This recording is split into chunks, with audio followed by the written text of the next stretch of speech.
وَلَقَدْ يَسَّرْنَا الْقُرْآنَ لِلذِّكْرِ فَهَلْ مِن مُّدَّكِرٍ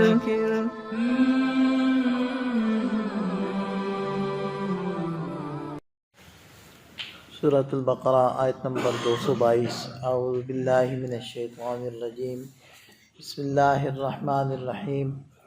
وَيَسْأَلُونَكَ عَنِ الْمَحِيضِ قُلْ هُوَ أَذًى فَاعْتَزِلُوا النِّسَاءَ فِي الْمَحِيضِ وَلَا تَقْرَبُوهُنَّ حَتَّى يَطْهُرْنَ فَإِذَا تَطَهَّرْنَ فَأْتُوهُنَّ مِنْ حَيْثُ أَمَرَكُمُ اللَّهُ إِنَّ اللَّهَ يُحِبُّ التَّوَّابِينَ وَيُحِبُّ الْمُتَطَهِّرِينَ۔ اور وہ آپ سے حالت حیض کے بارے میں پوچھتے ہیں کہ اس حالت میں مقاربت اختیار کی جا سکتی ہے یا نہیں، تو آپ فرما دیجئے ہوا اذن، وہ گندگی ہے، فاعتزلوا النساء فی المحیض، حیض کی حالت میں عورتوں سے جدا رہو، ولا تقربوہن، اور ان سے مقاربت اختیار مت کرو، حتیٰ یطہرن، یہاں تک کہ وہ پاک ہو جائیں۔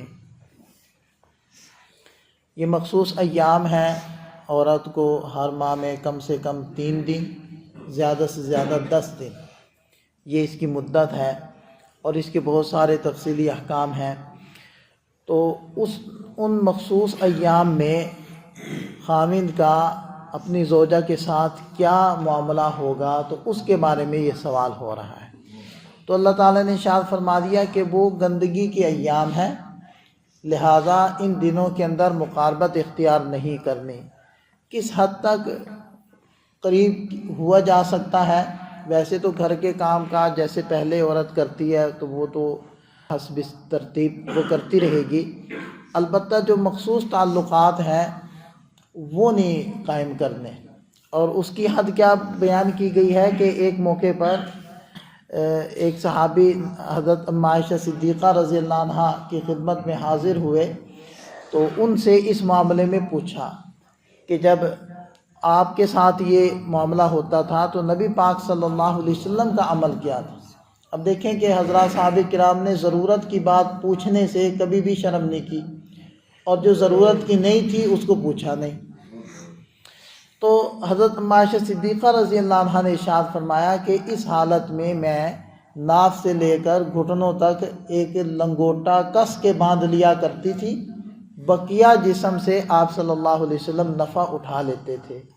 تو بالکل مسئلہ واضح ہو گیا کہ یہ جو ناف سے گھٹنے تک کا ایریا ہے، اس میں بغیر کسی حائل کے، بغیر کسی رکاوٹ کے عورت کو ہاتھ نہیں لگانا، بقیہ جسم سے نفع اٹھایا جا سکتا ہے جیسے بھی ممکن ہو۔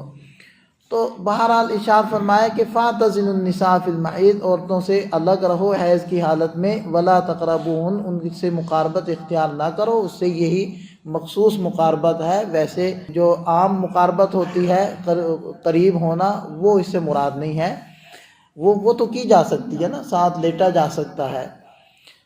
حتیٰ یطہرن، یہاں تک کہ وہ پاک ہو جائے، فَإِذَا تَطَهَّرْنَ، پھر جب وہ پاک ہو جائے، فَأْتُوهُنَّ، تو پھر ان کے پاس آؤ، یعنی کہ مخصوص تعلقات قائم کرو، مِنْ حَيْثُ أَمَرَكُمُ اللَّهُ، جہاں سے اللہ نے تمہیں حکم دیا ہے۔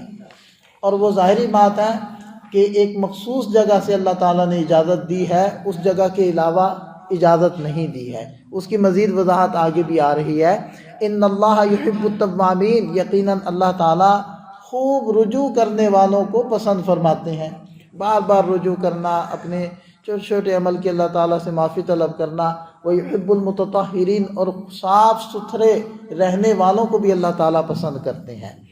آگے دیکھیں کہ ایک لطیف اشارہ اللہ تعالیٰ فرما رہے ہیں کہ عورتوں کے کون سے موقع کو آپ نے استعمال کرنا ہے، تو فرمایا کہ نساؤکم حرث لکم، تمہاری بیویاں تمہارے لیے مثل کھیتی کے ہیں۔ فَأْتُوا حَرْثَكُمْ، تو اپنی کھیتی میں آؤ۔ تو کھیتی مطلب انسان کا جو خاص مخصوص قطرہ ہے وہ مثل بیج کے ہے، اور اولاد مثل پیداوار کے ہے۔ تو وہ قطرہ جہاں رکھا جاتا ہے، یعنی وہ ایسی ہے کہ جیسے کہ کھیت اور بیج اس میں رکھنے کی قائم مقام ہے۔ تو دیکھیں غلط جگہ پر اگر بیج ڈالتے ہیں تو وہ ضائع ہو جاتا ہے، تو صحیح جگہ پر بیج کو رکھنا، یہ ایک تو یہ حکم ہو گیا نساؤکم حرث لکم فأتوا حرثکم، کہ اپنے نسوانی جو جسم کا مخصوص حصہ ہے صرف اس کو استعمال کرو، اس کے علاوہ کو استعمال کرنا یہ حرام ہے اور ممنوع ہے۔ لیکن آگے دوسری اجازت یہ بھی دے دی گئی کہ انا شئتم، جیسے چاہو، یعنی اس مخصوص جگہ کو استعمال کرنے کے لیے جو بھی حالت تم اختیار کرو اس میں تمہیں کھلی اجازت ہے، چاہے وہ کروٹ پر ہے، چاہے وہ اوپر ہو کر ہے، چاہے نیچے ہو کر ہے، جو بھی شکل ہو۔ اصل میں اس میں یہود کے ایک نظریے کے اوپر بھی رد کرنا مقصود تھا کہ وہ یہ کہا کرتے تھے، سمجھتے تھے کہ اگر مخصوص حصے میں بھی سامنے سے ہی ہو کر نہ آیا جائے تو پھر اولاد مہنگی پیدا ہوتی، یہ ان کا ایک نظریہ تھا۔ تو قرآن نے ان کی اس بات کو رد کر دیا اور فرمایا کہ نہیں، طریقہ وہ تمہارے اوپر چھوڑتے ہیں، جو بھی اختیار کرو، لیکن مکان ایک مخصوص ہے، موقع مخصوص ہے، اس سے خطا نہیں کرنا۔ اور پھر آگے ارشاد فرمایا وَقَدِّمُوا لِأَنفُسِكُمْ، انہی دنیاوی لذتوں میں نہ پڑے رہنا، اپنے آخرت کے لیے بھی کچھ بھیجو، کوئی اعمال صالحہ اختیار کرو۔